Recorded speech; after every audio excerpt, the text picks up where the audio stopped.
কোটা আন্দোলনের পরিপ্রেক্ষিতে ঢাকা শহরে একদম পুরো ঢাকা শহরকে বিচ্ছিন্ন করা হয়েছে। এই পাশে দেখেন বঙ্গভবন, কত গুরুত্বপূর্ণ জায়গা। বঙ্গভবনের পাশ থেকে শুরু করে এবং জয়কালী মন্দির থেকে শুরু করে পুরা ঢাকা শহরের বেশি অংশ জায়গায় আপনার যানজট সৃষ্টি হয়েছে। মানুষ গাড়ি থেকে নেমে দেখেন হেঁটে গন্তব্যস্থানে যাচ্ছে, তারপরেও মানুষের মনের মধ্যে কোনো কষ্ট নেই। আমি জানি না তাদের কি অবস্থা। প্রতিটা মানুষকেই যাকে জিজ্ঞাসা করি তারাই বলে যে তারপরেও কষ্ট হলেও আন্দোলনের সার্থক হোক, এই আশা প্রত্যাশা করে সকলেই।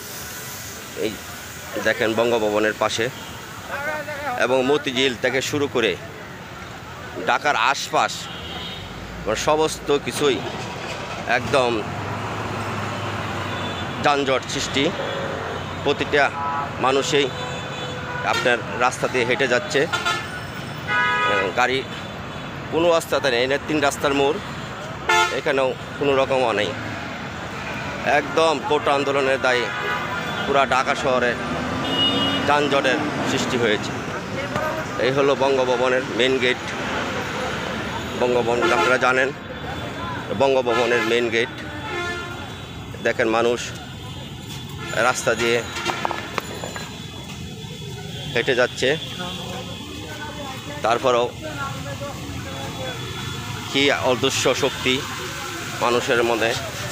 তারপরেও আপনার জন্য মনে হয় তারা বলতেছে তারপরেও যে আন্দোলন করছে ছেলেরা, সেই আন্দোলনটা যৌক্তিক এবং কার্যকরী আন্দোলন। এটা হওয়া উচিত নয়। কোটা বিরোধী মনোভাব প্রত্যেকটা মানুষের মধ্যে। সকলেই সরকারের কাছে আবেদন জানাচ্ছে এই কোটা বাতিল করা হোক, কিন্তু সরকারের তরফ থেকে এখন পর্যন্ত কোনো পরিকল্পনা আসে নাই। আমি 2 কিলোমিটার হইল হেঁটে আসছি, এখন মনে হয় হেঁটে যাওয়ারও অবস্থা নাই। ঠিক আছে, এখন যে পজিশনে আছি হেঁটেও যাওয়া যাবে না। দেখেন মানুষ ঢুকতে ঢুকতে বঙ্গভবনের ভিতর পর্যন্ত চলে গেছে। এইখানে বঙ্গভবনের ব্যারিকেড দিয়ে রাখছে যে এর বেশি মানুষ যেন না যেতে পারে, কারণ এটা একটা জানেনি এটা গুরুত্বপূর্ণ জায়গা। হ্যাঁ,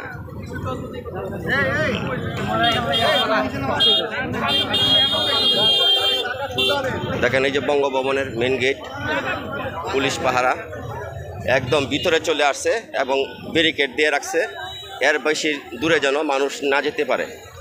কারণ এই যে মানুষ হাঁটার যানজট লেগে গেছে, গাড়ির যানজট তো আছেই, মানুষ হেঁটে যেতেও যানজট লেগে গেছে। এই পরিস্থিতি সৃষ্টি হয়েছে ঢাকা শহরে। ধন্যবাদ সবাইকে, ভালো থাকবেন আর সকলেই দোয়া করবেন। আমরা এরকম বাংলাদেশ চাই না, শান্তিপ্রিয় বাংলাদেশ চাই, যে বাংলাদেশের প্রত্যাশা প্রতিটা মানুষই করেন। ধন্যবাদ সবাইকে।